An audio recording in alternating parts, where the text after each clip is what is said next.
सुकिंदा बासिंदा शशांक रंजन दास घर चोरी थानार अभियोग। सुकिंदा थाना अंतर्गत सुकिंदा बासिंदा शशांक रंजन दास घर गुरुवार विलंबित राति चोरी थानार अभियोग। सूचना मुताबक सुकिंदा बासिंदा शशांक रंजन दास घरे कई अजणा लुटेरा पशि सुना गहना और टंका लुट कर देखा मिली। एने शशांक रंजन दास शुक्रवार दिबा 12 घटिका समय सुकिंदा थाना द्वारस्थ हो लिखित अभियोग करथिबा देखा मिलता।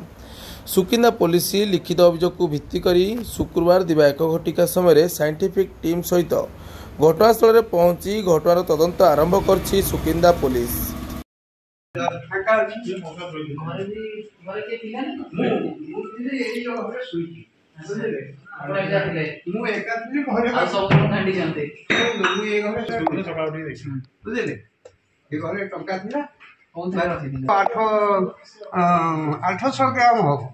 $800 ग्राम 3-4टा पुअर थिला, बोहूर थिला, झीवर थिला, नाती नातुणी थिला, समस्त सुना थिला।